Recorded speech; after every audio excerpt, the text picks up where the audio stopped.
See, I'm rolling my eyes at you. Hello, Shannon Grimm with Shannon Grimm Partners at Howard Hanna Real Estate Services. Woo! Here with crazy Mike Stanley. And yes, all the women in his life do roll their eyes at him and Slavy Jordanov. So today we just wanted to not have a guest, but just kind of talk to you about some recent headlines and everything that have been out there. Just a lot of misinformation. So we have some concerns concerning that misinformation. And the biggest concern I think we all have is that we feel like it's stretching that gap between the lower and middle income class and the higher class people kind of far. And it's going to make it more difficult for first-time home buyers and veterans. Yeah, anybody taking a VA loan, anybody buying a home for the first time that's not getting income from selling a home, it's going to be tough if things are changed around like they're wanting them to be. But honestly, the big misinformation is that it's new. That a lot of these things. Yeah, a lot of these things have been the way they've been for decades. And, there is no standard commission. And, our agreements are discussed when we list a home. And most sellers understand why they are the way they are. Yeah, and for years we would explain to sellers, and I guess some of us in the industry a little better than others, would explain to the sellers that the total commission is whatever percentage, and then we split that with the buy side also. So not 6% standard. That's not a thing. It's always been negotiable. It's always been negotiable, like anything in real estate. A lot of people just like to say 6% because they feel like it was the competitive thing to say. So everyone just started saying it. Other states, other localities, I have higher, lower, and even within a locality, you can do whatever you want. I can charge 100% if I wanted. I'm not going to get any business, but... Well, so really the only things that are truly changing is the fact that commission will not be allowed to be displayed on the MLS. So an agent will not know how much commission that they would earn from a seller on the MLS, which I'm actually good with, because one of the ways that I've been able to win bidding wars is by going to a house that had a reduced commission on it, in what most agents would feel would be a reduced commission, knowing that I didn't care what I was getting commission-wise, because I just wanted my buyer to be comfortable and to not have to deal with the bidding war. So I'm like, let's go check out this house. And, of course, we got the house because there wasn't a whole lot of activity on it, which should not be the case. So I think the benefit to sellers, even if sellers are offering a commission, is when we don't display it on the MLS, agents will not have that bias that they're not supposed to have going to a house. Where for me, it helped me because I knew, hey, I can take my people there, and now they're neighbors in my neighborhood, because that was the only way they were going to get in my neighborhood, was to go to a house with a significantly reduced commission. And I didn't care. So it is what it is. Well, the big thing is they're going to call. The agents are going to call, text, email on listings to find out what is being offered. And the reason that's offered is to get as many buyers into a home as possible, because you want to have competition and you want to get the most from your house. Right. And so for me, a seller should offer a commission to a buyer's agent because that opens up your buyer pool. Big time. So like we were saying, it's going to severely hinder people that are middle to lower income and veterans. So with a VA, they're not even allowed to pay for a termite inspection. Correct. I'm sorry, wood boring insect inspection. Or wood destroying, WDI, wood destroying whatever, insect. either way. But they're not allowed to pay for that, and they're required to have it. So, the VA requires them to have this, but they're not allowed to pay for it. And then, you can buy a home not represented by an agent, but I'll give you an example here in Dublin. Someone bought a property here in Dublin for $1 million. They tore down the house because it was on acreage. They bought it from a for sale by owner without an agent. They tore the house down on this $1 million property, thinking that they could build 2 more houses on this land. And the city of Dublin said, no, you don't. So, and I think it hurts people not to have a good real estate agent. And I will say good real estate agent. So those of us that are full-time in the industry, we care about what's doing best for the public. So sure, we make a living doing this, but we're not going to sacrifice, a referral. So basically, like, I'm going to a listing appointment tonight because someone referred me. If I treated them wrong or didn't look out for their best interests, no one's going to refer to me. Right. So we don't even look at ourselves as salespeople. Like, I think we were all offended. The new listing agreement that our brokerage put out says salesperson sign here. And I'm like, it just makes me cringe. Like, just salesperson has such a slimy, connotation to it. And we think of ourselves as more of like an educator for the public and also an advocate for the public and an advocate for first-time home buyers. For our clients, for the public. And even if you're building a home. And an educator. Even if you're building a home, we're your advocate. We're going to drive by that home and make sure that you're getting what you actually paid for. So there's been incidences, easy for me to say, where I've seen that a buyer wasn't getting what they actually paid for in a home that was being constructed. And we were able to take care of that through the builder fairly quickly. They tried to make it a little more difficult than it needed to be, but it was truly the builder's mistake, and we caught it. So that happened when building my house. Yeah, and that may not happen if you don't have an agent involved. And if it's not caught early, usually doesn't depending go on well. what it is, right? Yeah. So many things can arise throughout the process, and you need somebody that can guide you and, watch your best interest, like you said. Yeah, and has done it repeatedly. Correct. And the problem is that the real estate industry, forget all the supposed new stuff, but the real estate industry changes so frequently. If you haven't bought and sold a home like recently, then the rules could have changed. Right. So, you really need to have someone guide you. Too, yeah, like if you're not doing something all the time, you kind of have to relearn it. Right. And with real estate, you really have to relearn it. But what's even scarier is some agents have to relearn it every time because they're doing it so infrequently. Because they have what they call real jobs, which this is our real job, by the way. Correct. And that's highly offensive when someone tells me they have to say at their real job. We do this full time, all three of us. All way full time. And as I told someone in a meeting earlier, I'm pretty sure I average like $2 an hour. So yay me. But, we truly are advocates for the buyer and for the seller. So I was also telling someone else today, I've never asked a seller, what's the least amount you'll take for this home? Because I don't care. That's not my goal. Yeah, and it's to get the most. My thing is, as a seller, you want the most for your home. We are using that commission as almost like marketing for the home to get as many buyers in there so the buyers' agents bring their buyers. Mm-hmm. And my thing is, you are taking away, by asking for the buyers to pay for their buyer's commission, you're taking away their down payment, their closing costs, anything they're bringing to the table to be able to afford your home, because a lot of these people are lower middle income, first-time home buyers, VA, like we discussed. They can't afford that extra money out of pocket.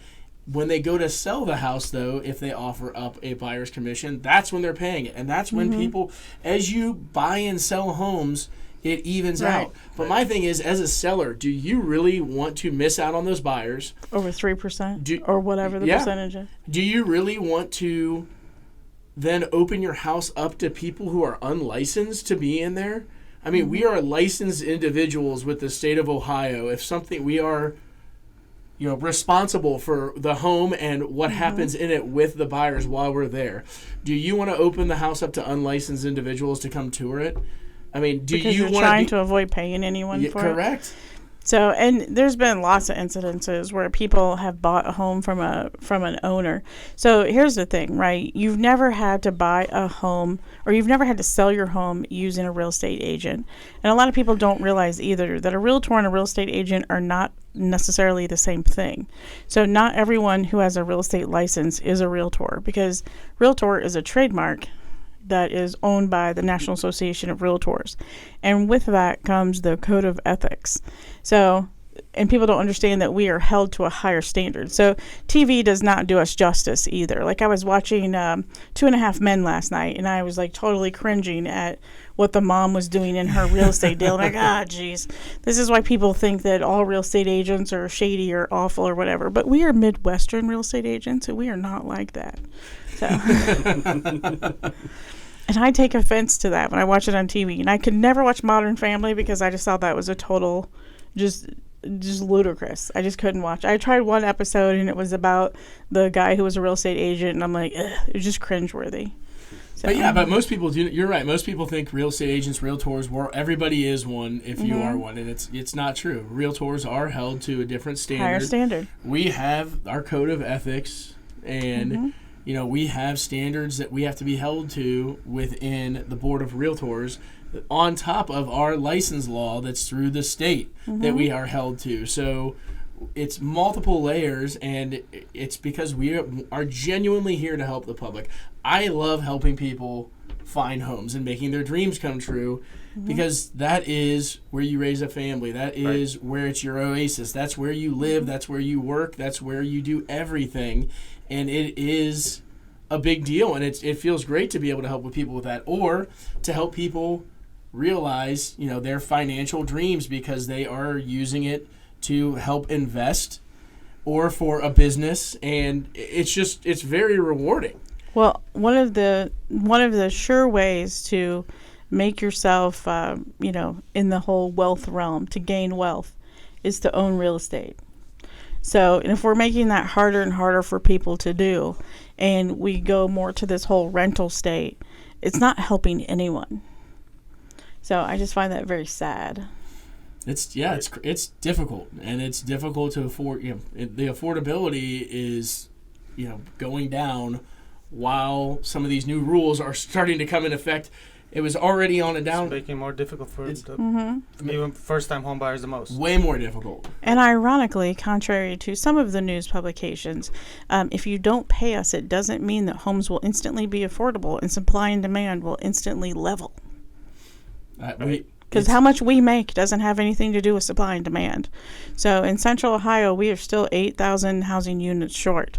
And we can't build things fast enough, predominantly because we are short on 3,000 electricians, 3,000 plumbers, and everything else in between. And I met with a gentleman the other day who said, Central Ohio is going to become like Detroit, because Central Ohio is not a industry. We're not designed to be a manufacturing industry town. And I said, well, so you think that the whole reason people want to live here is because of Intel that's not even here yet? And I'm like, we have maybe a handful of people that live here from Intel. I said, other people who have come here and gone to school here, or, any number of things have brought them here, their jobs have brought them here, they choose to stay and find a job here. And we are definitely more of a white-collar town. We are. The Intel thing is a bonus. It is. We have more Fortune 500 companies headquartered here per capita than anywhere else in the U.S. So, and we've always been more insulated. So, and our area went down when we did have that bubble burst. We went down later than the rest of the state and the rest of the country, and we rebounded quicker than the rest of the state and the rest of the country. So we've always been a little more insulated because we have some of the top employers like Ohio Health and Nationwide Insurance, and a lot of the big banks are here. And then we have Ohio State, which is, and a lot of people who have never been here think we're a little college town. Well, first of all, Ohio State is not a little college. It's the largest university in the country. It is the largest university in the country. Right. And if they want things done, they will. If they want to move a road, they'll move a road. And the state will make it happen for them because they're one of the largest employers. So I found that interesting that people, like that gentleman was from California and he thought things were expensive. And I'm like, then you haven't been in California long enough because we're still not California expensive. So I find it interesting the different ways that we're perceived from outside of the state. And I remember one couple, she said if she had to move to Ohio, she wanted goats. And she thought that there was livestock everywhere. And they were totally shocked that you have to have 5 acres to have livestock. So it was super cute, though. I found them a house where they could have goats.